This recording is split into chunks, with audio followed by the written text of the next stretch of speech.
Villorba, studio fotografico razziato dai ladri, colpo ad oltre 160.000 euro, sotto shock uno dei soci, Flavio Favero, restituitemi per favore almeno gli hard disk con gli archivi. La bozza d'intesa dell'autonomia stasera sul tavolo del Consiglio dei Ministri, il ministro Stefani, il percorso non è concluso per il governatore Zaia, accolti oltre 2/3 delle richieste. È morto il 15enne investito una settimana fa a Resana mentre rinsella la sua bicicletta. A causa delle cuffiette non avrebbe sentito l'auto che arrivava. La procura apre un fascicolo.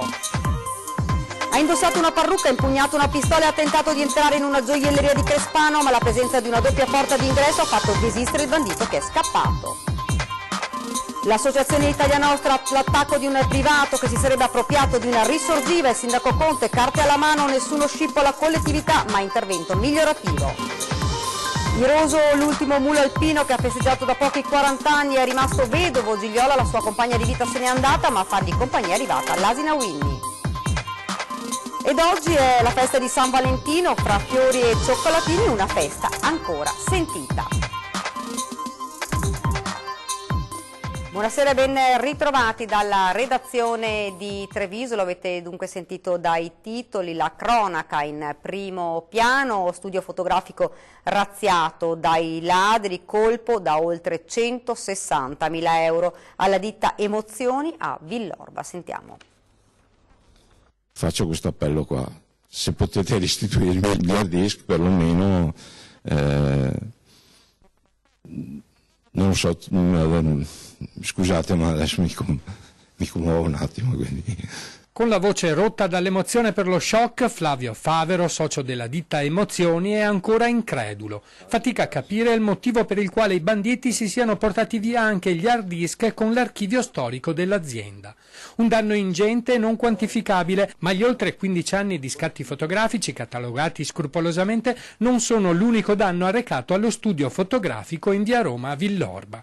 Con il maxi furto avvenuto nella notte tra martedì e mercoledì sono spariti PC, macchine fotografiche professionali e obiettivi, oltre 160.000 euro di preziosa apparecchiatura fotografica. Macchine fotografiche, portatili, agganciati alle macchine fotografiche, computer per tutte le stazioni di fotoritocco. Valore della merce? Saremo, calcolando il lavoro perso e tutte le macchine messe là, saranno intorno ai 150-160.000 euro. Da qui sono entrati? Da qui, da questa porta qua.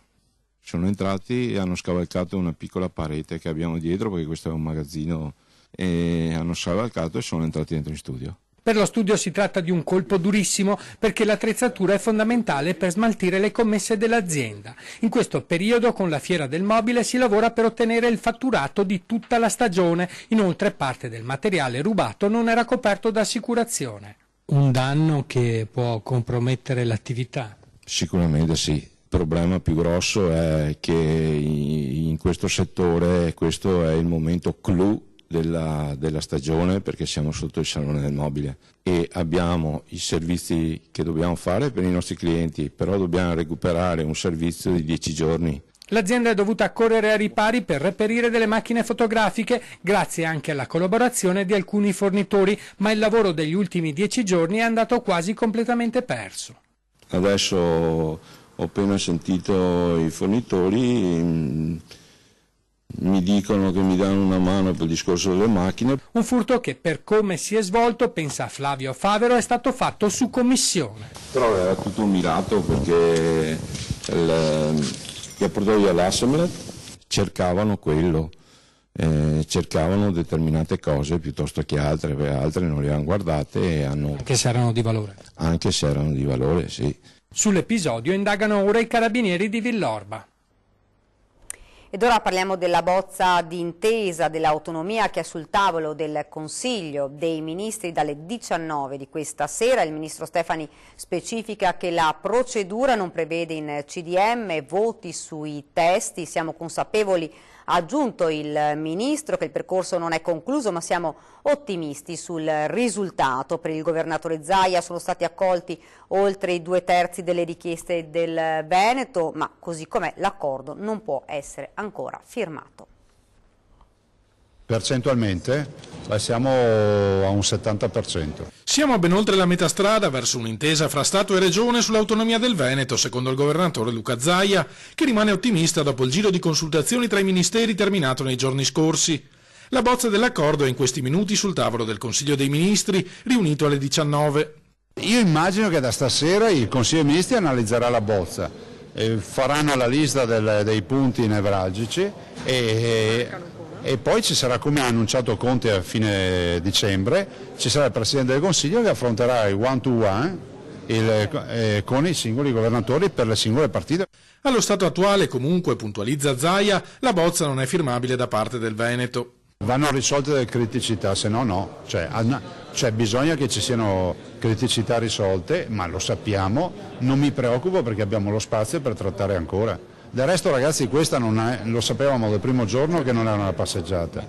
L'accordo invece è già stato trovato sul tema cruciale delle risorse economiche. Si parte dalla spesa storica, riferisce il governatore, che verrà superata nel giro di 3 o 5 anni con la norma finanziaria scritta ieri. Dopo il primo anno di avvio si arriverà gradualmente a un riparto delle risorse basato sulla media nazionale. La norma finanziaria, come si dice, l'articolo riguardante la norma finanziaria, come è stata discussa ieri, a noi va bene. Puntuale la risposta alle critiche di chi vede nell'autonomia una forma dolce di secessione o il pericolo di un aumento delle disuguaglianze. Non possiamo accettare che qualcuno dica che questa è la secessione dei ricchi, perché vuol dire prima non rispettare la Costituzione, dopo non aver capito nulla. Idee diverse ce ne sono molte, allarga le braccia Zaia, ma quelle più inaccettabili arrivano sorprendentemente da colleghi governatori. Non posso accettare che ci sia il mio collega De Luca che invece di fare una battaglia per portare a casa l'autonomia fa la battaglia perché gli altri non abbiano autonomia. Vuol dire che la campagna ha scelto l'assistenzialismo, ce lo dica. Ottimista il presidente Veneto anche sull'iter del provvedimento che dopo la firma tra Stato e Regione arriverà blindato in Parlamento.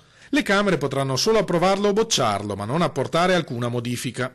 La vera pietra miliare è l'uscita dal Consiglio dei Ministri e la firma dell'intesa, dopodiché il tema del passaggio parlamentare io spero vivamente che ci sia prima delle europee. E continuano le manifestazioni di dissenso soprattutto dalle regioni del sud pronte ad opporsi all'autonomia. Con l'avvicinarsi dell'ora X, ovvero del Consiglio dei Ministri, chiamato questa sera a pronunciarsi sulla bozza dell'autonomia, cresce il malessere, soprattutto delle regioni del sud. Riunirò tutti i sindaci della provincia di Benevento per evidenziare il pieno dissenso nei confronti di una riforma che di fatto sancisce la fine del servizio sanitario nazionale, del sistema di istruzione nazionale, ma soprattutto che determina un gettito fiscale a solo vantaggio delle regioni del nord, spiega il sindaco di Benevento Clemente Mastella. Intanto questa mattina in piazza Montecitorio, il primo cittadino di Napoli, De Magistris, con tanto di striscioni, ha organizzato una conferenza stampa durante la quale ha spiegato come a suo dire l'autonomia aumenti le disuguaglianze e le discriminazioni nel nostro Paese. Interviene anche la vicepresidente della Camera, Mara Carfagna. L'autonomia di alcune regioni rischia, dice, di essere una forzatura inaccettabile dell'unità nazionale e dei diritti dei cittadini. È umiliante per il comune buonsenso dover motivare il no a questo modo di procedere sulle autonomie differenziate per 3 regioni, perché mai tutte le altre non dovrebbero chiedere alla spicciolata un po' di materie. È la posizione di Pierluigi Bersani, che poi aggiunge: si riorganizzi dunque la commissione bicamerale sul federalismo già esistente e in un anno di tempo si progetti un'organica messa a punto del sistema. Le conseguenze reali sulla vita del Paese della cosiddetta autonomia differenziata rischiano di essere devastanti, afferma il deputato di Leu Roberto Speranza, che conclude: ci sarà una qualità dei servizi essenziali sempre più disuguale da territorio a territorio.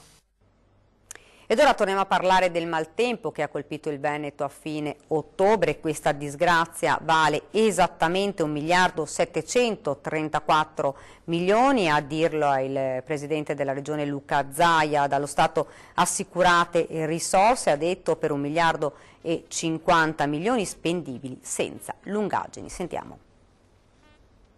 L'uragano che ha colpito il Veneto è stata una disgrazia. Luca Zaia durante il Consiglio regionale ha ripercorso quei drammatici momenti, i danni e la macchina che si è messa immediatamente in moto per aiutare le popolazioni. Dallo Stato, ha detto, sono assicurate risorse per 1.050 milioni che saranno immediatamente spendibili perché affidate alla protezione civile. Per saldare mancherebbero all'appello 600 milioni. Per il momento, ha spiegato il governatore, però il problema più preoccupante è il rischio valanghe. Abbiamo identificato 86 siti valanghivi, nuovi siti valanghivi. Vuol dire che noi abbiamo 86 rischi di valanghe Vi ricordo che questi sbalzi qua, qualche problema ce l'abbiamo, che sono esattamente a ridosso dei centri abitati, quindi c'è l'incomunità pubblica, è una preoccupazione, sono proprio quelli dove il legname resta lì, perché sennò sarebbe un trampolino di lancio quei pendii. 86 siti in 20 comuni, 17 sono nel Bellunese, 3 nel Vicentino.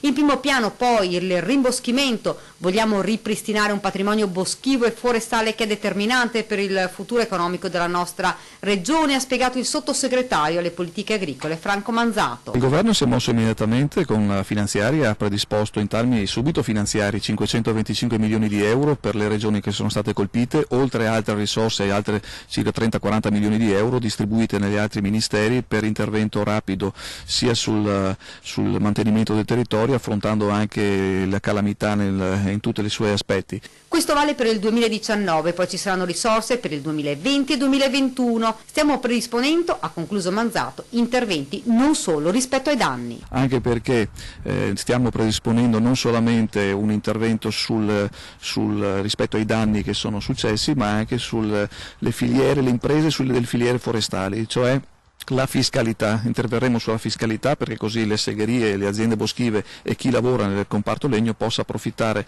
non solamente di questa calamità per essere una spinta in avanti e guardare il futuro, ma anche utilizzando la legge sulle foreste, che è dinamica, è stata cambiata, è dinamica, quindi puoi tagliare, quindi puoi essere competitivo rispetto alle segherie o le imprese austriache che oggi comprano il legno veneto italiano e poi ce lo rivendono.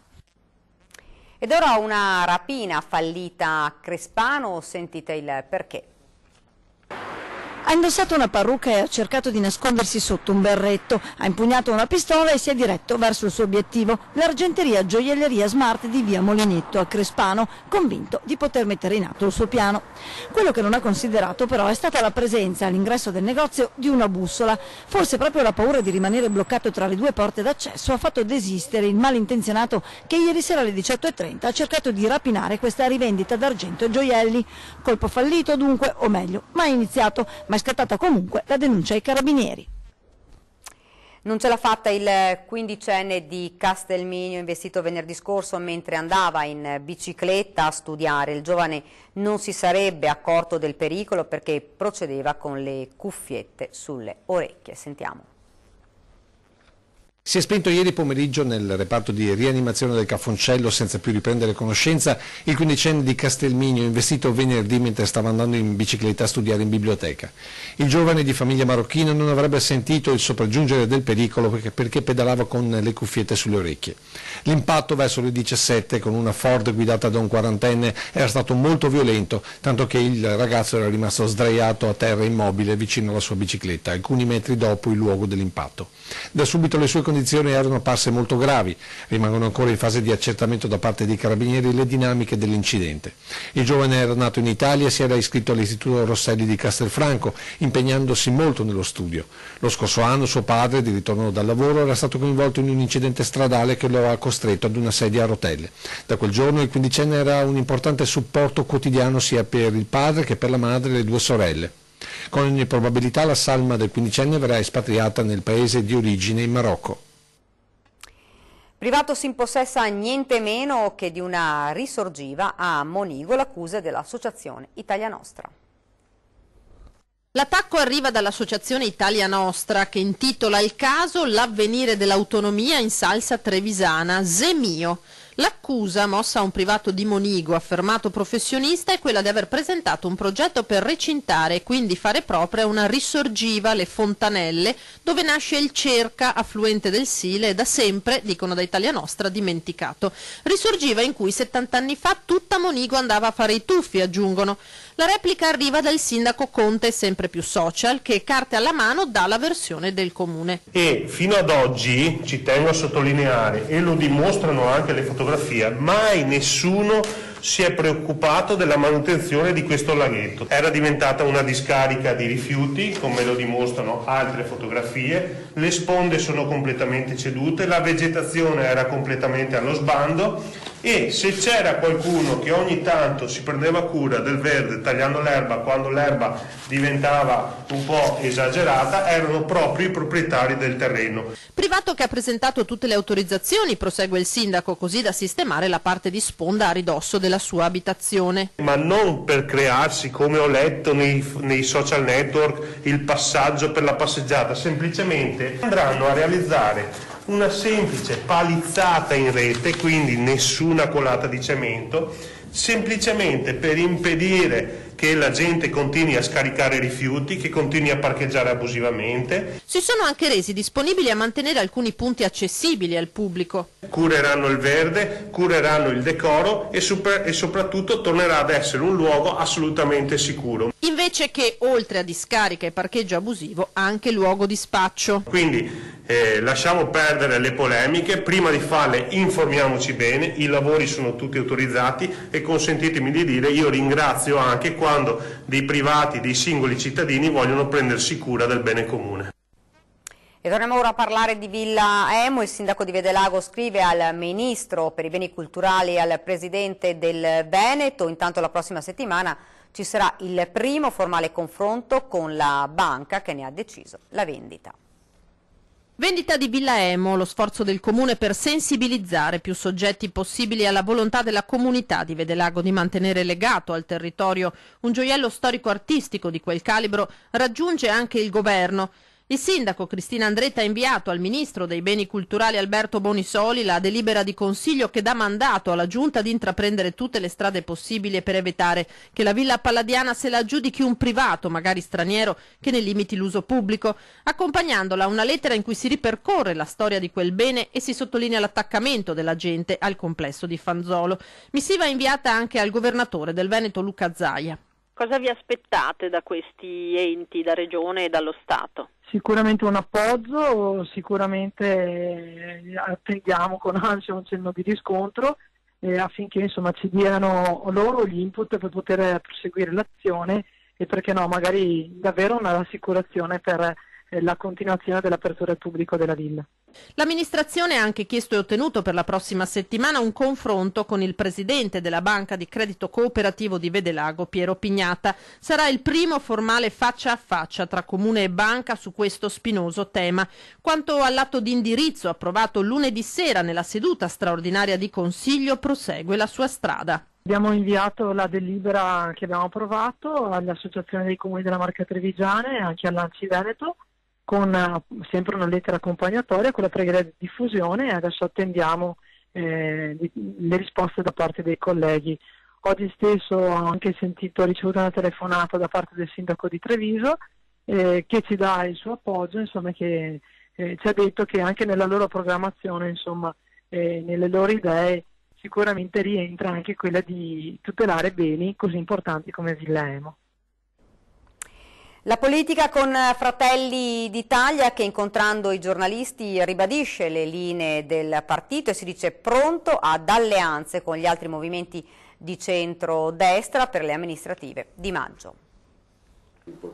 Fratelli d'Italia è pronta a fare la propria parte nella partita delle amministrative nei 56 comuni della Marca che a maggio andranno al voto. Noi ovviamente punteremo a fare accordi ovunque, vorremmo mettere un rappresentante nostro, una lista nostra dove si può in tutti questi comuni, ovviamente rapportandoci con tutte le forze di centrodestra. Dialogo a buon punto per un centrodestra unito a Mogliano e Preganziola, discussione ancora aperta invece a Paese e Vittorio Veneto. Anche a livello territoriale Fratelli d'Italia intende portare avanti alcune battaglie, la sanità ad esempio, puntando sull'importanza della prevenzione e su una tutela della salute garantita a tutti. Al centro poi la ripartenza economica che deve passare, spiegano dal partito, attraverso una detassazione e ancora il tema dell'immigrazione.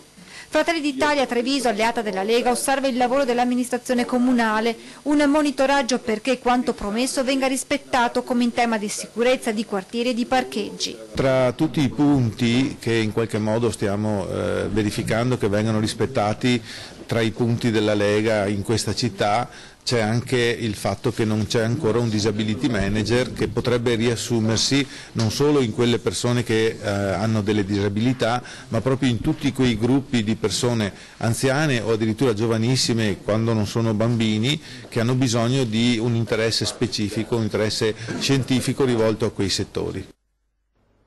Ed ora ci fermiamo, c'è la pubblicità.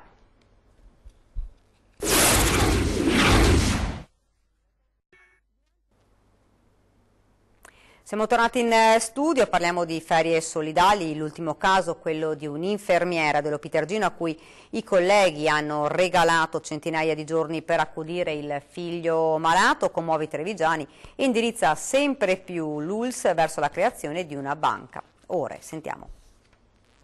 Una cosa positiva, aiuta un po' tutti anche questo discorso delle ferie solidali. Certo, certamente, per dare una mano agli altri, senz'altro. I casi si moltiplicano e quello delle cosiddette ferie solidali è un fenomeno che enti e aziende si accingono a codificare, trasformando il dono di ferie e permessi a genitori colpiti dal dramma di un figlio malato da episodio, fenomeno estemporaneo a possibilità prevista, messa nero su bianco. Il caso di un'infermiera dell'ospedale di Oderzo a cui i colleghi hanno devoluto in totale 440 giorni per prendersi cura del suo bambino è emblematico. Il più bel regalo che potevate farci è stato il ringraziamento commosso della destinataria, una raccolta nata tra WhatsApp e qualche chiacchiera alle macchinette del caffè che colpisce e fa riflettere l'opinione pubblica. Mi sembra una buona iniziativa, sicuramente. Se dovesse capitare a te lo faresti? Di cedere le fede? Assolutamente sì. Ben volentieri per certe tipologie di cose, di necessità. Un grande atto veramente di solidarietà e io ringrazio tutti i colleghi dell'ospedale. È una solidarietà che vorremmo poi portare in tutta l'azienda ULSS, creando la banca delle ore, cioè le ore che i nostri collaboratori donano per aiutare altri che evidentemente sono in difficoltà. I sindacati appoggiano e rilanciano l'azienda sanitaria. Bene sarebbe che di una banca delle ore potessero usufruire anche lavoratori che si trovino ad affrontare problemi propri di salute o di altri familiari, non solo dei figli. È il caso di una dipendente dell'ARPAV di Treviso a cui i colleghi hanno destinato delle ore di permesso per prendersi cura della sorella gravemente malata e del figlioletto di quest'ultima in tenera età. Casi che riguardano aziende pubbliche ma che nel privato sono già numerosi e che confermano come, in caso di necessità, ogni piccola o grande comunità si stringa intorno a chi ne ha bisogno. Oggi San Valentino, fra fiori e cioccolatini questa rimane una festa molto sentita. Sentiamo. Io non festeggio San Valentino perché secondo me San Valentino è tutto l'anno. E quindi però comunque riceverà qualcosa? No, perché secondo me bisognerebbe ogni giorno essere grati per l'amore che riceviamo e che diamo agli altri, quindi io non sono per San Valentino. Comunque faccio gli auguri a tutti. Siamo in consegna, c'è chi pensa per la moglie, chi pensa per le bambine, per le figlie, quindi un San Valentino dove hanno pensato un po' a tutti. Si continuano a regalare i fiori, alcuni sono solo dei pensieri, altri sono delle cose un po' più importanti, però comunque è una festa ancora sentita, sì. Mi ha regalato queste e poi un quaderno con la tavola periodica perché io faccio lo scientifico al Da Vinci e questo astuccio. Basta amore, già quello è un regalo. Mi ha portato fuori a pranzo perché è il mio onomastico. Quindi festa doppia? Esatto. Sì. E quindi il regalo è questo o c'è qualche altro pensierino magari? Chi lo sa, magari stasera arriva qualcos'altro, non lo so. Vedremo, sorpresa. Ho fatto un pensiero, proprio un pensiero con la mente e sto aspettando qualcuno. Quindi waiting for a friend è un'attesa, però non regalo nulla, io personalmente non regalo nulla, attendo. Dove stai andando? Da mia moglie. Dalla moglie? Sì. Hai preso un bel pensiero? Sì, sì. E ti aspetti che anche lei ti abbia fatto qualcosa quando arrivi? O te Sì, mi ha fatto anche lei. Ti ha già fatto? Sì, Cosa ti ha fatto? Boh, non so, vediamo. Ciao, grazie. La giornata degli innamorati, e quindi auguro a tutti gli innamorati della città di Treviso di godersi questa bellissima città e questa bellissima giornata, ma soprattutto auguro a tutti gli innamorati questa sera di lasciarsi travolgere dall'amore che li unisce. Dimenticatevi i problemi, li riprenderemo per mano domani mattina, ma questa sera veramente godiamoci l'amore, godetevi le proprie fidanzati, mariti e mogli, e non pensate ad altro. Viva l'amore. A proposito di San Valentino, sentite questa storia d'amore a quattro zampe. Non poteva esserci giorno migliore di quello di San Valentino per raccontare una storia d'amore davvero singolare. Protagonista è il mulo più famoso d'Italia, Iroso, ultimo mulo alpino 40 anni appena compiuti, che una decina di giorni fa ha vissuto la sofferenza per la perdita di Gigliola, sua coetanea da anni, compagna di vita. Trascorrevano le giornate insieme, lui cieco da un occhio e con vari problemi legati all'età che corrisponde a 120 anni per un uomo, seguiva la sua amica passo dopo passo. Poi l'amata Gigliola se n'è andata e, raccontano gli alpini che lo custodiscono, Iroso ragliato, inconsolabile per 2 giorni. Ora a fargli compagnia è arrivata Winnie, una giovane asina. Nonostante sia molto più giovane ed energica, pare comprensiva e paziente, raccontano le penne nere, al punto da aspettarlo se si attarda e cominciare a mangiare solo quando anche lui si avvicina alla mangiatoia. Così dopo i primi giorni di familiarizzazione, Iroso ha preso confidenza e ha ricominciato a camminare accanto alla nuova amica.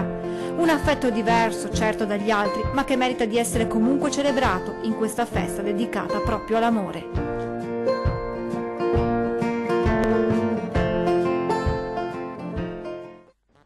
Prima di chiudere vi ricordo questa sera 20:10 in studio l'assessore al turismo Regione Veneto Federico Caner, che parlerà del nuovo sito di promozione turistica. Ed è tutto, vi lascio alle previsioni del tempo, grazie per averci seguito e buona serata.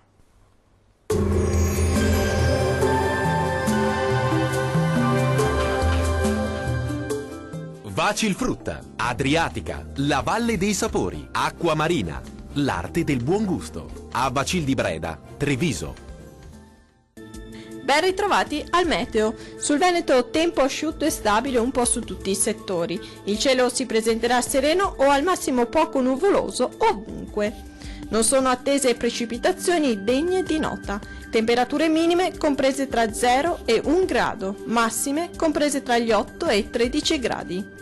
Vediamo ora che tempo farà sul Friuli Venezia Giulia. Il sole sarà protagonista della giornata. Non sono infatti attese precipitazioni degne di nota. Il cielo sarà soleggiato su tutti i settori. Temperature minime comprese tra 0 e 3 gradi, massime oscillanti tra gli 11 e i 13 gradi. Vediamo infine la situazione meteorologica del Trentino Alto Adige. Lo scenario sarà molto simile, avremo condizioni di tempo stabile e soleggiato ovunque. Non sono previste precipitazioni degne di nota. Temperature minime comprese tra 1 e 4 gradi, massime oscillanti tra i 13 e i 15 gradi. Dal meteo di Antenna 3 è tutto, arrivederci.